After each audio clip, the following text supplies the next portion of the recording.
Chers étudiants, chères étudiantes, bonjour et bienvenue dans cette première capsule du cours Histoire de l'architecture 6.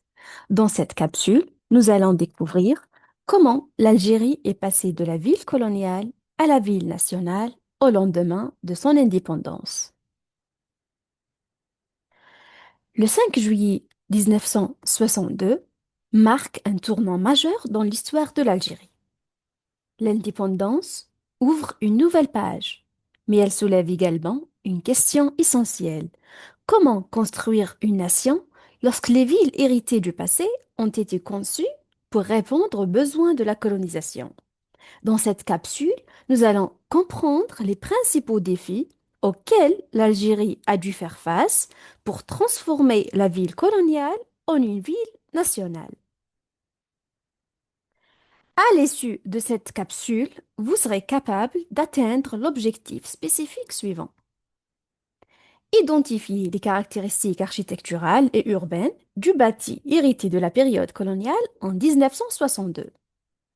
Pour y parvenir, nous commencerons par décrire les principales caractéristiques du cadre bâti au lendemain de l'indépendance. Nous expliquerons ensuite les conséquences de la guerre d'indépendance sur le cadre bâti. Nous mettrons également en évidence les principaux déséquilibres spatiaux et urbains hérités de la période coloniale, avant d'identifier les premiers enjeux architecturaux auxquels l'Algérie indépendante a dû faire face. Après avoir découvert les objectifs de cette capsule, une question essentielle se pose. Quel héritage architectural et urbain l'Algérie indépendante reçoit-elle en 1962?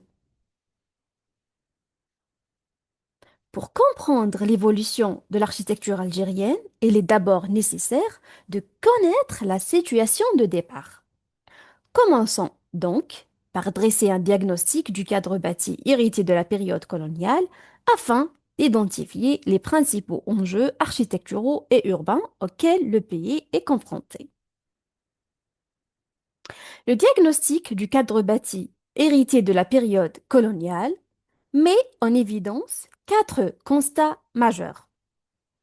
Nous verrons d'abord qu'il s'agit d'un héritage bâti profondément déséquilibré. Nous examinerons ensuite les conséquences de la guerre d'indépendance sur ce cadre bâti, avant d'analyser les déséquilibres territoriaux et les fractures urbaines qui caractérisent les villes algériennes en 1962. En 1962, l'organisation du territoire algérien est marquée par de profondes inégalités. Les investissements réalisés durant la période coloniale se concentrent principalement sur le littoral et les grandes villes, où se trouvent les principaux équipements administratifs, économiques et les infrastructures de transport.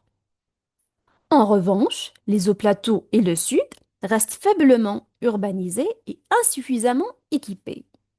Cette répartition déséquilibrée du cadre bâti constitue l'un des premiers constats de l'état des lieux.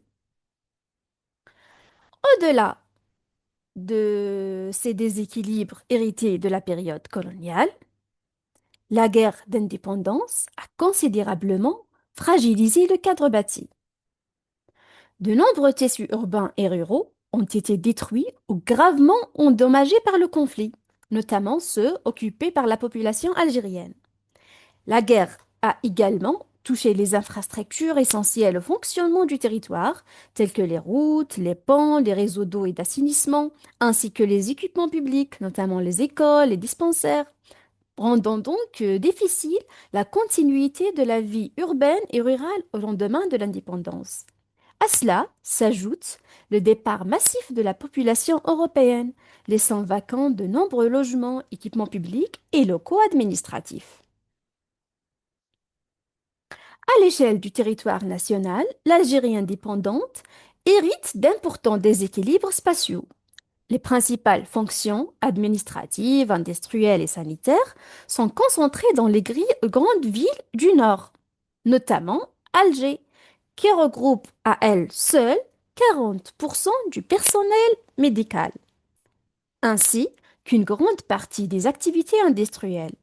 À l'inverse, les hauts plateaux et le sud restent largement sous-équipés.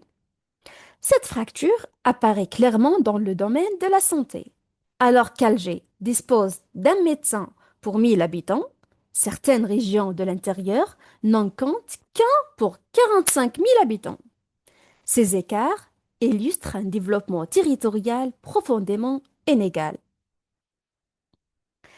Si ces déséquilibres apparaissent à l'échelle du pays, ils se retrouvent également à l'intérieur même des villes, où les inégalités étaient tout aussi visibles.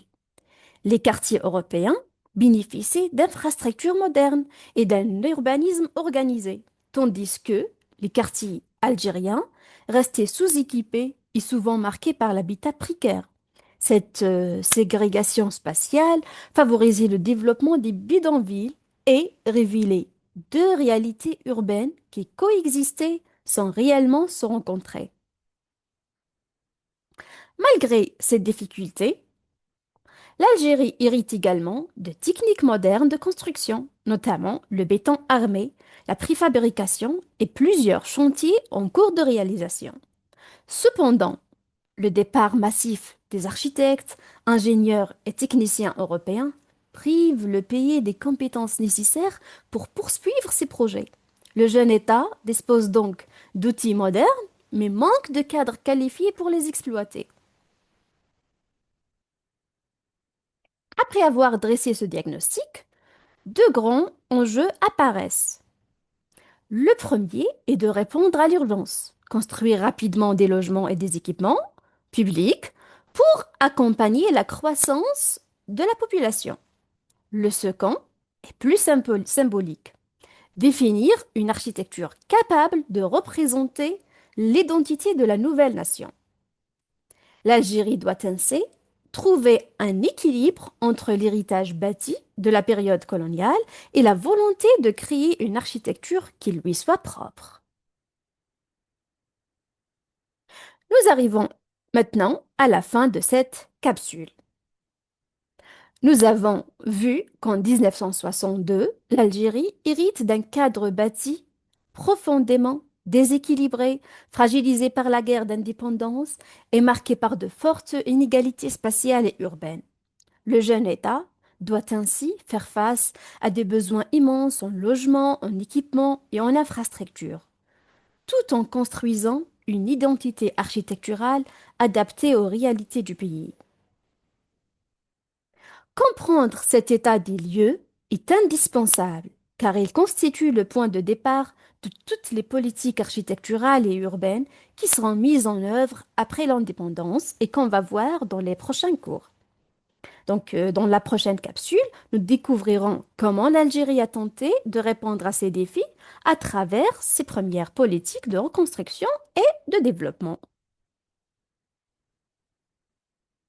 Je vous remercie pour votre attention et je vous donne un rendez-vous très bientôt pour une nouvelle capsule d'histoire de l'architecture 6. À très bientôt.